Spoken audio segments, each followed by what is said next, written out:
Thank you for joining us for audiobook news read from Audiophile magazine. My name is Sarah, and today we're going to start off with fiction title reviews.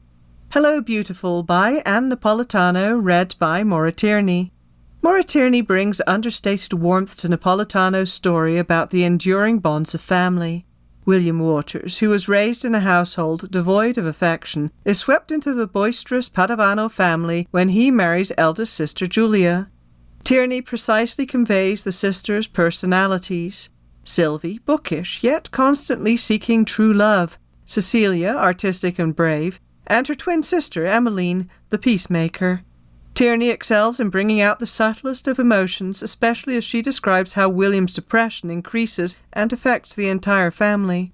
Her precise yet gentle narration works with Napolitano's prose, creating an immersive listening experience.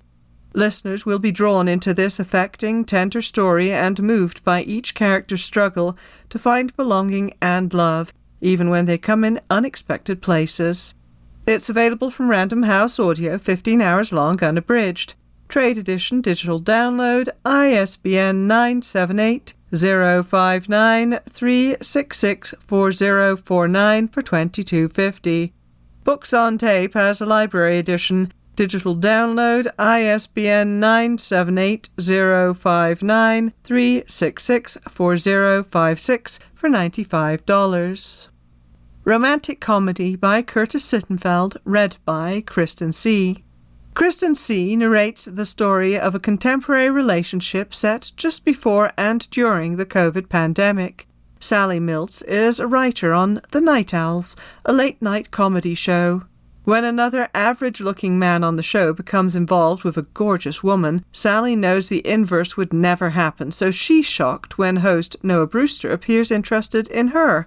C captures Sally's snarky tone and sharp wit, showing why she is a success in her career. C also acknowledges the loneliness Sally experiences in her personal life.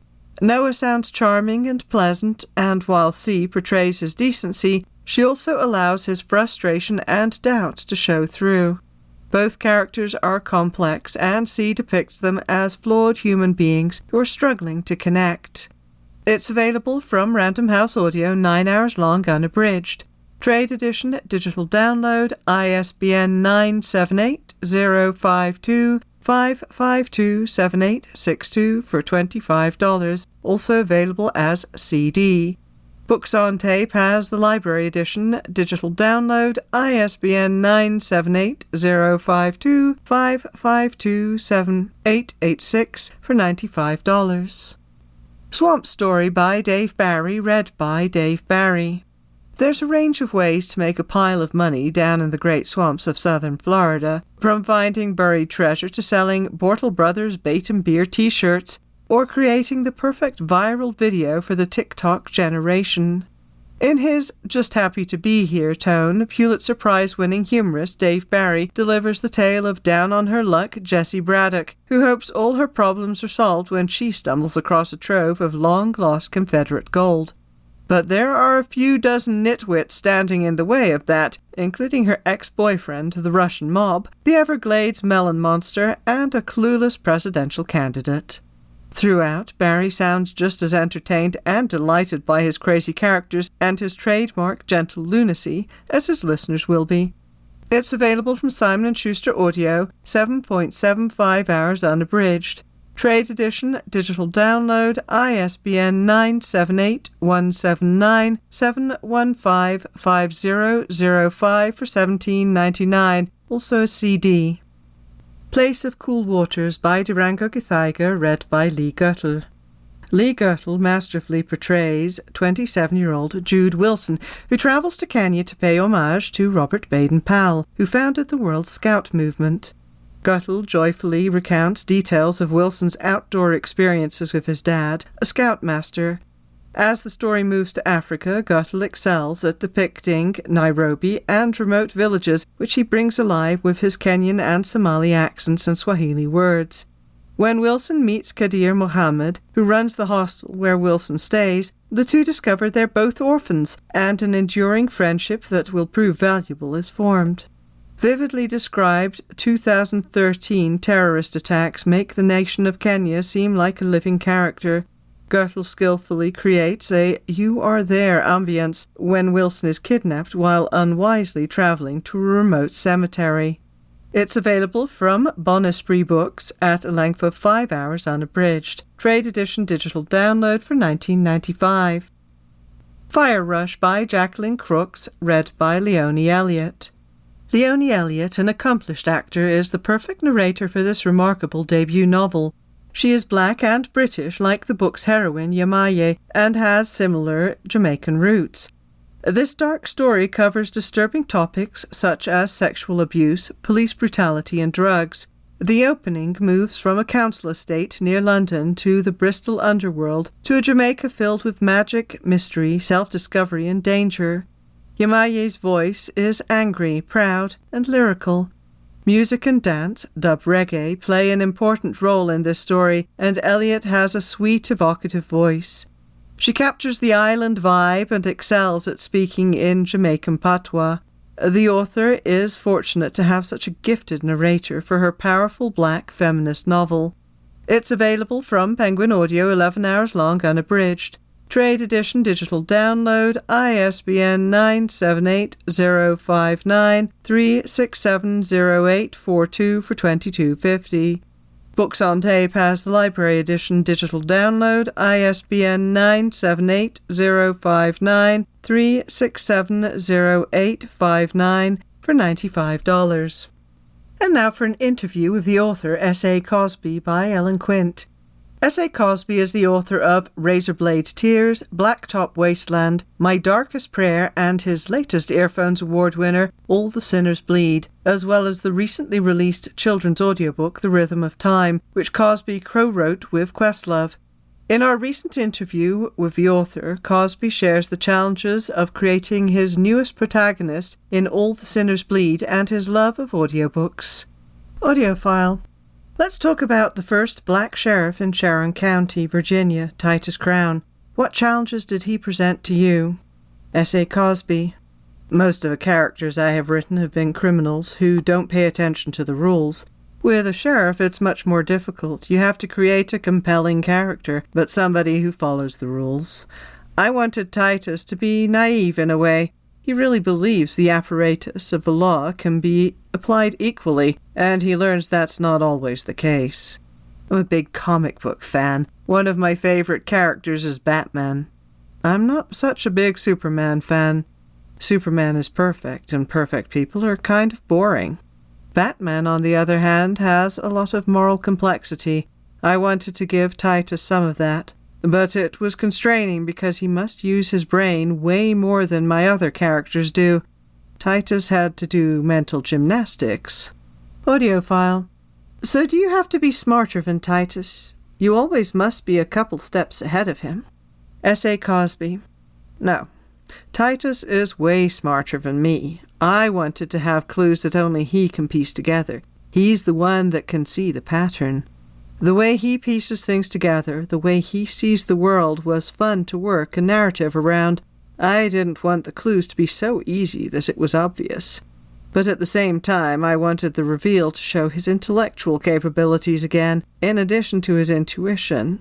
It was fun creating these puzzles for him. Audiophile. At the end, Titus is involved in a violent scene that literally changes his voice. Did you give the narrator, Adam Lazar White, a heads up?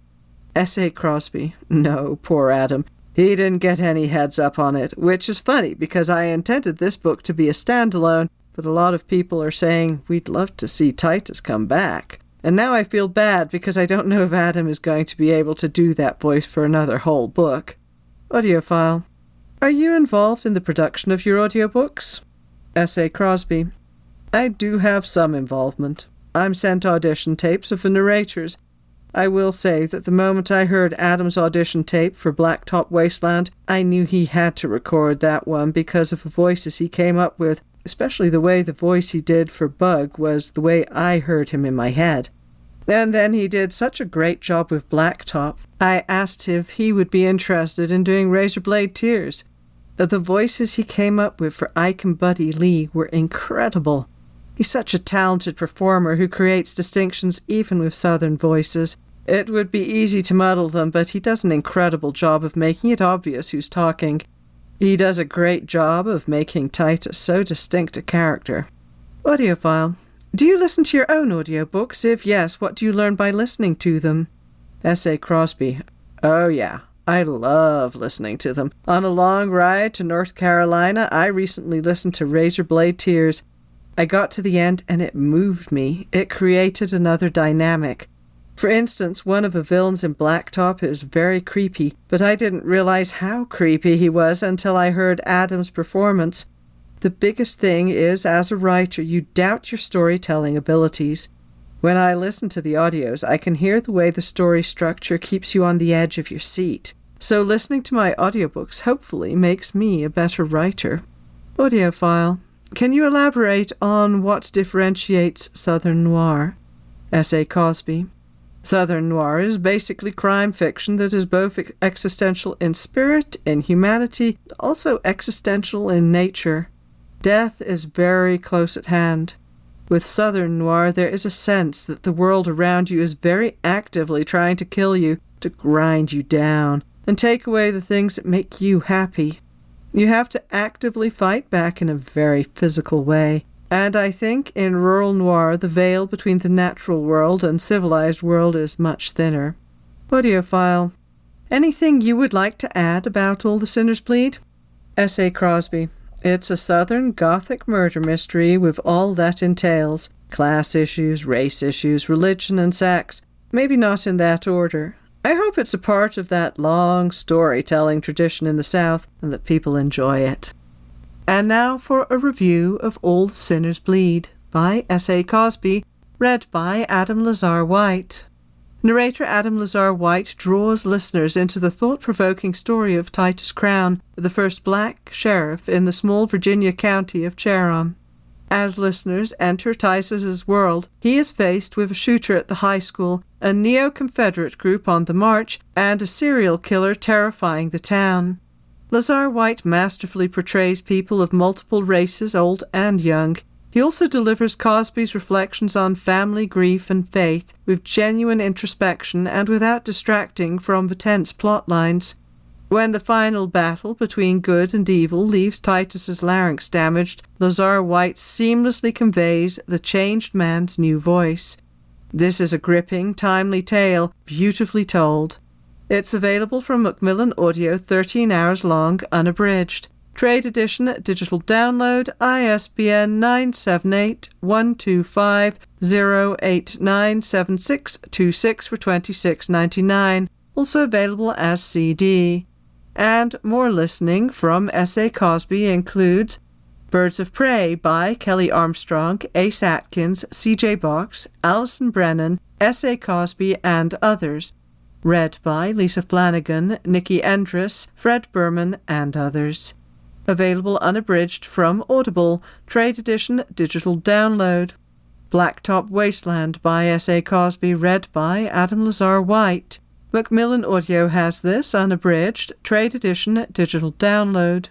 My Darkest Prayer, read by Adam Lazar White. Available unabridged from Macmillan Audio, Trade Edition, digital download. And finally, Razorblade Tears, read by Adam Lazar White.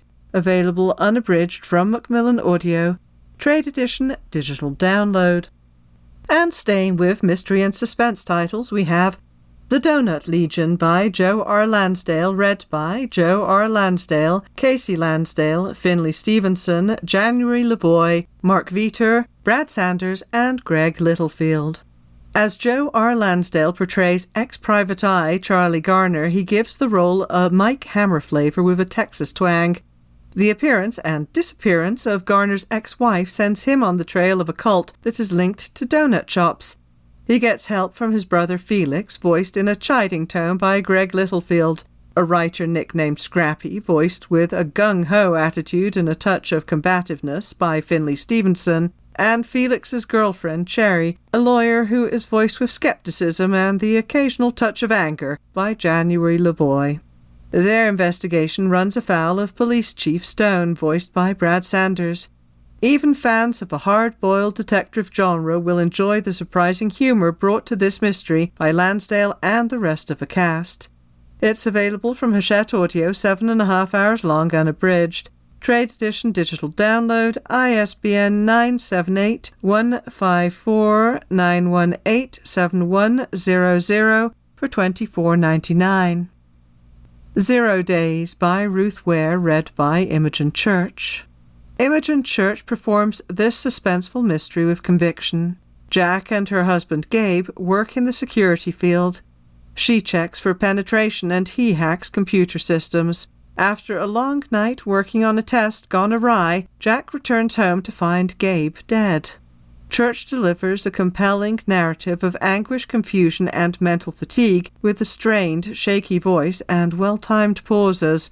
Jack soon discovers she is the lead suspect in the case, and realizing there is no evidence pointing elsewhere, she runs. Church keeps the listener invested with fast pacing and a distressed tone, adding to the tension as Jack becomes even more filled with anxiety. Church enlivens each character. This is a thriller worth listening to. It's available from Simon & Schuster Audio, 12.5 hours long, unabridged. Trade edition digital download, ISBN 978-179-715-4824 for $24.99, also as CD. Dark Angel, Letty Davenport, Book 2 by John Sanford, read by Robert Petkoff. Robert Petkoff meets the challenge of portraying Letty Davenport and the other tough, smart, no-nonsense female characters who drive the plot of the second audiobook in this thriller series.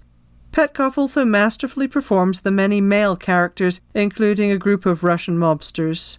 Letty and an NSA computer geek are tasked with going undercover to expose a highly sophisticated, dangerous hacker group. Sanford fans will be treated to the author's signature non-stop action and quirky characters, all of which are delivered by Petkoff with just the right pace and tone. Although the story stretches credulity at points, listeners will be totally engaged from start to finish. It's available from Penguin Audio, 11 hours long, unabridged. Trade edition digital download, ISBN 978-059-367-2280 for $22.50, also as CD. Books on Tape has the library edition digital download, ISBN 978-059-367-2297 for $95. Simply Lies by David Baldacci, read by Lisa Flanagan and Corey Carthew. Two narrators prove twice as nice in this engaging audiobook from a thriller titan. Lisa Flanagan does the heavy lifting, smoothly portraying their female characters, notably Mickey Gibson, a single mom and detective turned asset retriever, and Clarice, a con artist who tricks Mickey into investigating the murder of a reclusive businessman. Corey Carthew is kept busy voicing a multitude of male characters, mostly from law enforcement or business, whom Mickey and Clarice interact with while solving this case. While it's often intriguing to see how well a narrator handles a character of the opposite sex, it's much cleaner differentiating genders this way. Flanagan and Carthew work together seamlessly to ratchet up the tension. The result is an exciting thrill ride for listeners. It's available from Hachette Audio, 11.75 hours unabridged. Trade edition digital download, ISBN 978-154-915-2016 for $27.99, also as CD. The Lockup by John Banville, read by John Lee.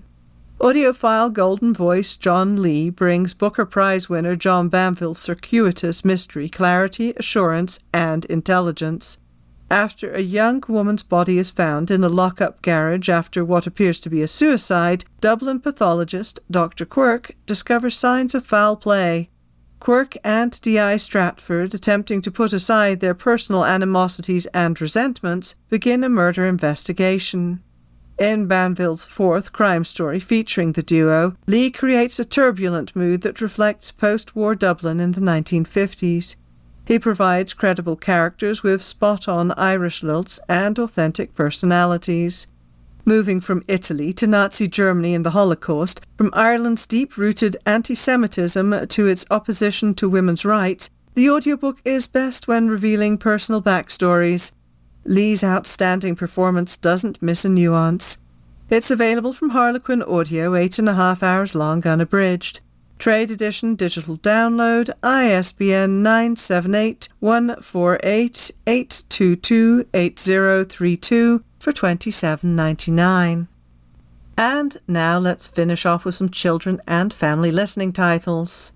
Felice and the Wailing Woman, Los Monstruos, by Diana Lopez, read by Elena Ray.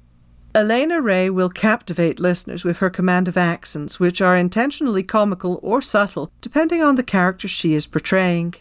12-year-old Felice is an orphan living in Corpus Christi with her uncle. Years ago, her mother died while crossing the river in the town of Tres Leches. Felice has heard that her mother became La Llorona, a wailing ghost who haunts the river. Hoping to reconnect, Felice runs away to Tres Leches, which turns out to be a peculiar town, not at all as sweet as it sounds. Listeners will be delighted with Ray's expressive narration and ability to switch smoothly between English and Spanish. Her skill at the dialogue of young and old is impressive. Listeners will become immersed in the story. It's available from Listening Library, 7.5 hours long, unabridged. Trade edition, digital download, ISBN 978-059-366-3912 for $20.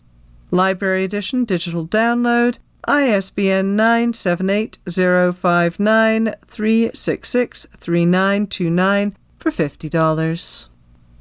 The One and Only Ruby by Catherine Applegate, read by Imani Parks. Imani Parks' enthusiastic animated voice fits lovable Ruby, the baby elephant introduced in The One and Only Ivan. Parks' convincing narration quickly has listeners experiencing Ruby's playful nature and imagining the joy of mud fun and pond play. Parks also articulates Ruby's dislike of her nickname, Tusky, and her apprehension about her Tusk Day celebration speech. As Ruby re-meets a keeper from her elephant orphanage in Africa, her memories return. Listeners learn a deeper truth as Parks' narration grows mournful and Ruby recalls her early life, her mother's death at the hand of hunters, and her Tusk association with poachers. Parks brings all Ruby's friends and familiar characters in this series to life, and Ruby is especially vivid. It's available from Harper Audio, 3 hours long, unabridged, recommended for ages 8 and up. Trade edition digital download, ISBN 978-006-3080119 for $27.99. Big Tree by Brian Selznick, read by Meryl Streep. Multiple Oscar winner Meryl Streep brings vocal star power to this tale of two prehistoric sycamore seeds. When an errant dinosaur's jostle casts Merwin and Louisa's seed pod loose from Mama, it sends them on an odyssey through several Cretaceous biomes. Their search for a place to grow is furthered by agents ranging from a lacewing named Spot to a T-Rex.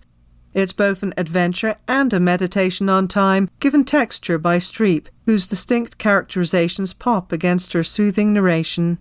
Dreamer Louise has a high, piping voice, while pragmatist Merwin's creaky tones betray his timorous nature.